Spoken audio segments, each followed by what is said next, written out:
একদা মুসা আলাইসাল্লাম আল্লাহর সাথে কথা বলার জন্য তুর পাহাড়ের দিকে রওনা হলেন।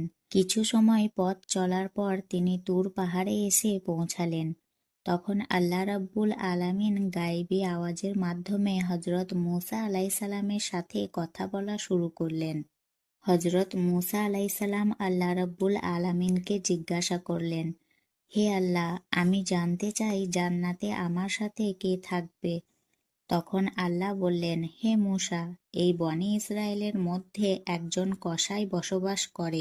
সে তোমার সাথে জান্নাতে থাকবে এবং সেই তোমার জান্নাতের সঙ্গী হবে। এরপর হযরত মূসা আলাইসাল্লাম বিনয়ের সাথে জানতে চাইলেন, হে আল্লাহ, আমাকে আপনি নবী বানিয়ে এই পৃথিবীতে পাঠিয়েছেন। আমার সাথে তো জান্নাতে থাকার কথা কোনো আল্লাহওয়ালা ব্যক্তির। তাহলে আমার জান্নাতের সঙ্গী কেন কসাই হবে? হে মাবুদ, আমাকে দয়া করে ওই কসাইয়ের ঠিকানা দিন। আমি গিয়ে দেখে আসতে চাই সে কি এমন আমল করে যে আমালের বদলে সে আমার জান্নাতের সঙ্গী হবে।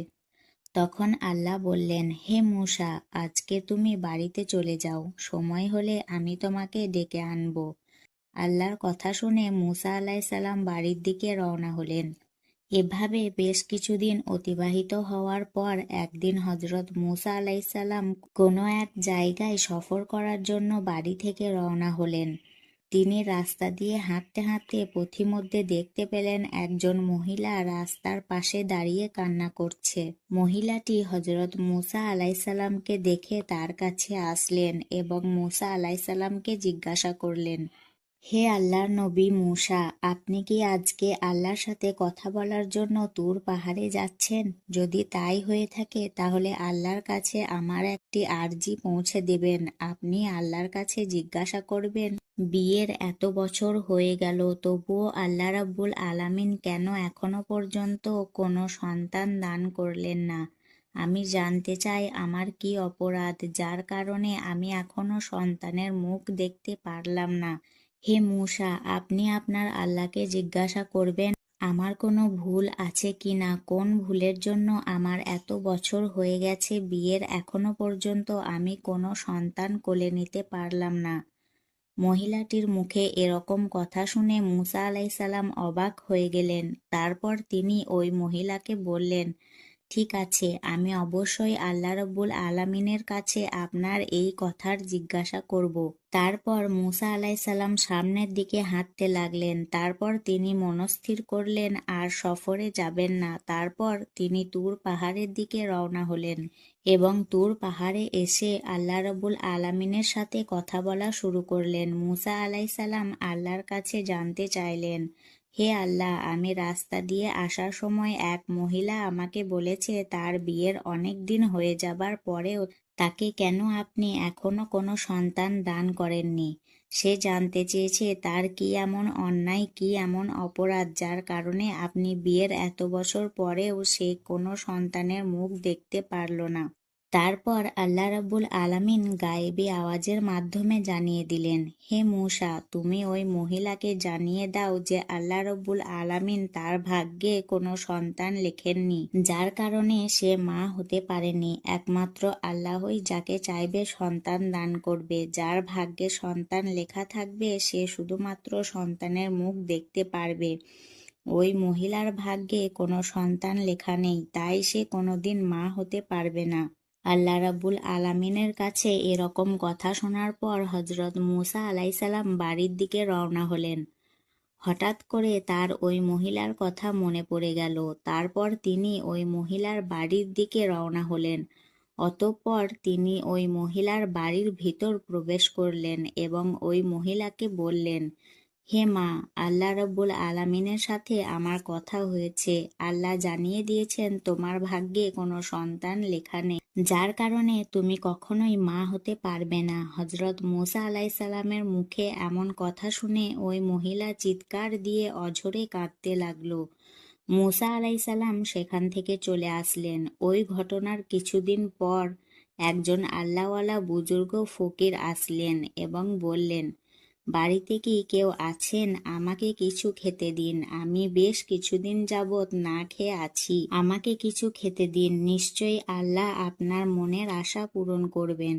তখন ওই মহিলা ওই ব্যক্তিকে ঘরের ভিতর নিয়ে আসলেন এবং তাকে 4টি রুটি খেতে দিলেন এবং খাওয়ার পর ওই মহিলা ফকিরকে উদ্দেশ্য করে বললেন, আপনি তো আল্লাহ তাআলার বুজুর্গ ফকির, আপনি আল্লাহ তাআলার নিকট দোয়া করেন যেন আল্লাহ রব্বুল আলামিন আমার গর্ভে একটি সন্তান দান করেন। আমার গর্ভে আল্লাহ রব্বুল আলামিন এখনো পর্যন্ত কোনো সন্তান দান করেননি, আপনি একটু দোয়া করে দিন যাতে মহান আল্লাহ আমাকে একটি সন্তান দান করেন। তারপর ওই বুজুর্গ ব্যক্তিটি দোয়া করে চলে গেলেন। তারপর কয়েক বছর পর হযরত মুসা আলাইসাল্লাম আবার কোনো এক সফরে রওনা করলেন। হাঁটতে হাঁটতে হযরত মুসা আলাইসাল্লাম ওই মহিলার কথা মনে পড়ে যায়। তারপর হযরত মুসা আলাইসাল্লাম ওই মহিলার বাড়িতে প্রবেশ করেন। মহিলার বাড়িতে প্রবেশ করে হযরত মুসা আলাইসাল্লাম যা দেখলেন তা দেখে তিনি বিস্মিত হয়ে গেলেন। তিনি দেখলেন ওই মহিলা একটি শিশুকে কোলে নিয়ে মনের আনন্দে খেলা দিচ্ছেন। মহিলাটি হযরত মুসা আলাইসাল্লামকে দেখে তার কাছে আসলেন আর বললেন, হে আল্লাহর নবী মুসা, আপনি এসেছেন? আপনি তো বলেছিলেন আল্লাহ আমার ভাগ্যে কোনো সন্তান লেখেননি, আমার ভাগ্যে কোনো সন্তান নেই, কিন্তু আল্লাহ রাব্বুল আলামিন আমাকে একটি সন্তান দান করেছেন। মহিলার মুখে কথাটি শুনে হযরত মুসা আলাইসাল্লাম অবাক হয়ে গেলেন। তখন তিনি আর কিছু না বলে সোজা তুর পাহাড়ের দিকে রওনা হতে লাগলেন। তুর পাহাড়ে এসে হযরত মুসা আলাইসাল্লাম আল্লাহকে জিজ্ঞাসা করলেন, হে রব্বুল আলামিন, আপনি তো বলেছিলেন ওই মহিলার ভাগ্যে কোনো সন্তান লেখা হয়নি, তাই ওই মহিলা কখনো মা হতে পারবে না। কিন্তু আজ তার বাড়িতে গিয়ে আমি দেখলাম একটা ছোট্ট শিশুর সাথে সে মনের আনন্দে খেলা করছে এবং সেই মহিলা আমাকে বলেছে আল্লাহ রব্বুল আলামিন আমাকে সন্তান দান করেছেন। হে রব্বুল আলামিন, আমি ওই ঘটনা বুঝতে পারলাম না কি করে এই ঘটনা ঘটলো। তখন একটি গায়েবী আওয়াজ দিয়ে আল্লাহ হযরত মুসা আলাইসাল্লামকে জানিয়ে দিলেন, হে মুসা, যদি তুমি এই প্রশ্নের উত্তর পেতে চাও তাহলে কোনো এক মানুষের মাংস নিয়ে আসো, তাহলে প্রশ্নের উত্তর পেয়ে যাবে। আল্লাহর কথা শুনে হযরত মুসা আলাইসাল্লাম চলে এলেন এবং নিজেদের কওমের লোকেদের কাছে গিয়ে বললেন, হে আমার কওমের লোকেরা, আল্লাহর নির্দেশে আমি এখানে এসেছি।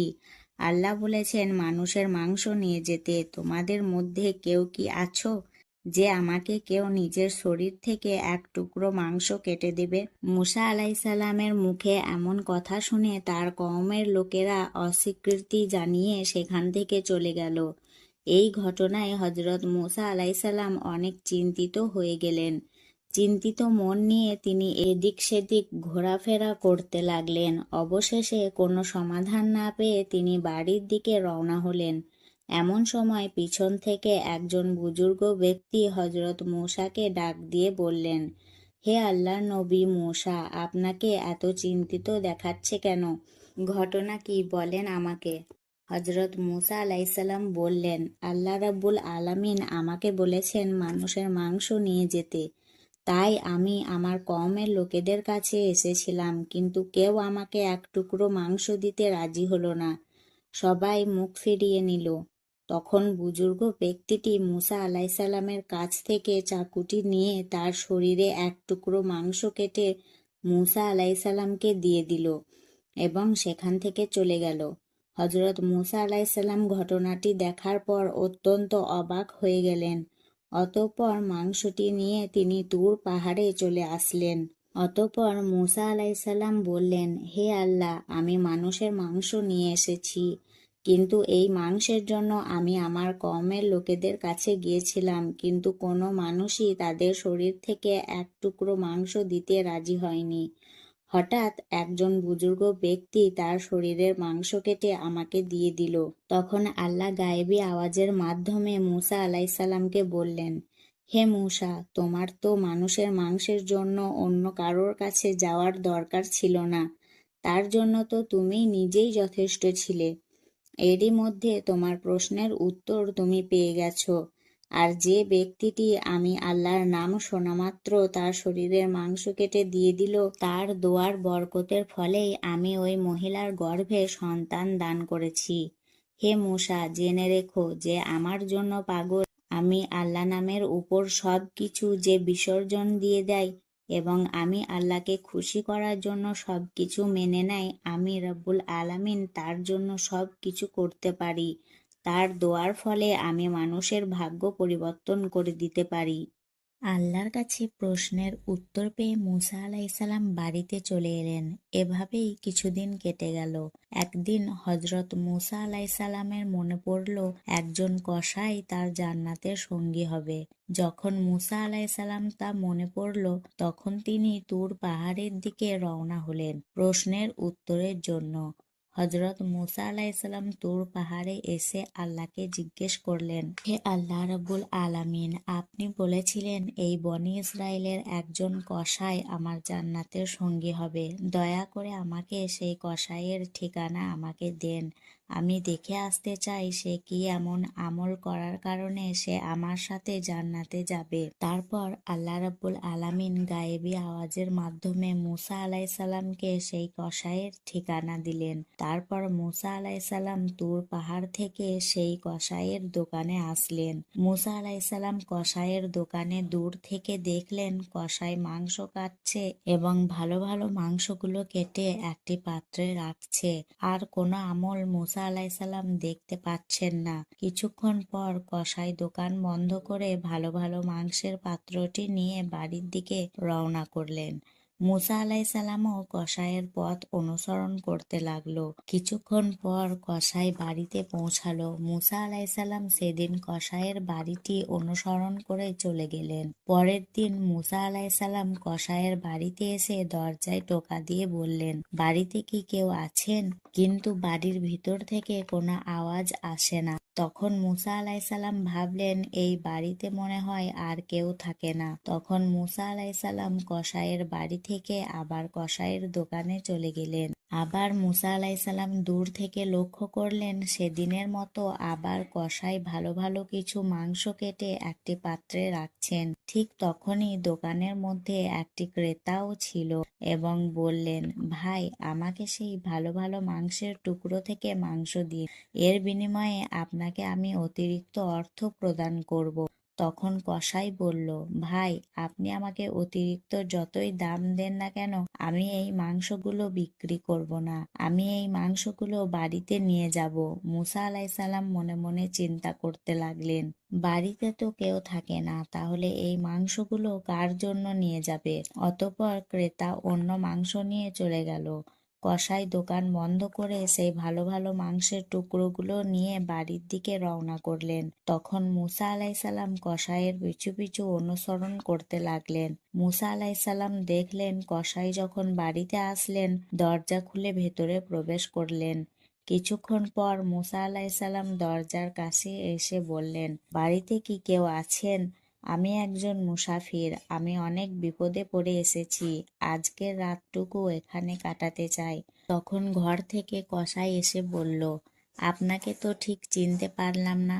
মুসা আলাইসাল্লাম বললেন, ভাই, আমি একজন মুসাফির। আমি আজকের রাতটুকু এখানে থেকে কাল সকালে চলে যাব। আমাকে একটু আশ্রয় দিন। তখন কসাই বলল, ঠিক আছে ভাই, আপনি আমার ঘরে আসুন। ঘরের ভিতরে আসার পর কসাই মুসা আলাইসাল্লামকে বললেন, ভাই, আপনি একটু বসুন, আমি পাশের ঘর থেকে একটু কাজ সেরে আসছি। কিছুক্ষণ পর মুসা আলাইসাল্লাম লক্ষ্য করলেন কসাই পাশের ঘরে গিয়ে একটি চুলা জ্বালিয়ে নিজে নিজেই সেই মাংসগুলো রান্না করছে। আর কিছুক্ষণ পর লক্ষ্য করলেন সেই রান্না করা মাংসগুলো একটি ঘরে গিয়ে একটি বৃদ্ধা মহিলাকে কোলে বসিয়ে সেই মাংসগুলো খাইয়ে দিচ্ছে, যেমনি ভাবে একটি মা তার শিশু বাচ্চাকে খাইয়ে দেয়। কিছুক্ষণ পর ওই কসাই কিছু মাংস ও রুটি নিয়ে মুসা আলাইসাল্লামের কাছে আসলেন এবং বললেন, ভাই, আপনি এই মাংস ও রুটিগুলো খান। আমার একটি বিশেষ কাজ থাকায় আপনাকে খাবার দিতে দেরি হয়ে গেল। মুসা আলাইসাল্লাম বললেন, ভাই, আমি খাবো পরে, আগে আপনি আমার একটি প্রশ্নের উত্তর দিন। যেই বৃদ্ধ মহিলাকে আপনি কোলে বসিয়ে খাওয়ালেন সেই বৃদ্ধ মহিলা কে? তখন কসাই জবাব দিল, ভাই, ওই বৃদ্ধ মহিলাটি আমার দুঃখিনী মা। এই দুনিয়ায় আমার মা ছাড়া আমার কেউ নেই। ঠিক একইভাবে আমার মায়েরও আমি ছাড়া কেউ নেই। এই বলে কসাই চলে গেলেন। কিছুক্ষণ পর মুসা আলাইসাল্লাম লক্ষ্য করলেন সেই বৃদ্ধ মা ঘরের ভিতর বসে আল্লাহ রব্বুল আলামিনের দরবারে দুই হাত তুলে দোয়া করে বলছেন, হে আল্লাহ রব্বুল আলামিন, এই দুনিয়ায় আমার ছেলে ছাড়া আমার কেউ নেই। হে মাবুদ, আমার ছেলে দোকান থেকে ভালো ভালো মাংসের টুকরোগুলো নিয়ে এসে আমার জন্য রান্না করে এবং আমাকে খাইয়ে দেয়। হে আল্লাহ, আমার সন্তানের প্রতি আমি সন্তুষ্ট এবং সর্বদা তুমি আমার সন্তানের প্রতি সন্তুষ্ট থেকো। হে আল্লাহ, আমি মা হয়ে বলছি, এই বনি ইসরায়েলের সবচেয়ে বড় পয়গম্বর হজরত মুসা আলাইসাল্লামের সাথে তুমি আমার ছেলের জান্নাত করিও। এই দৃশ্য দেখে হজরত মুসা আলাইসাল্লাম অবাক হয়ে গেলেন। অতঃপর তিনি পরের দিন তিনি তুর পাহাড়ের দিকে রওনা হলেন এবং তুর পাহাড়ে এসে আল্লাহকে বললেন, হে রব্বুল আলামিন, আমি ওই কসাইয়ের তেমন কোনো আমল দেখতে পাইনি, তবে একটি আমল দেখেছি, আর সেটি হলো সে অত্যন্ত মা ভক্ত। সে তার মাকে অত্যন্ত শ্রদ্ধা করে, সে তার মায়ের অত্যন্ত খেদমত করে, সে তার মাকে নিজ হাতে রান্না করে কোলে বসিয়ে খাইয়ে দেয়। আল্লাহ মুসা আলাইসাল্লামকে গায়েবী আওয়াজের মাধ্যমে জানিয়ে দিলেন, হে মুসা, ওই বৃদ্ধ মা তার সন্তানের উপর সন্তুষ্ট।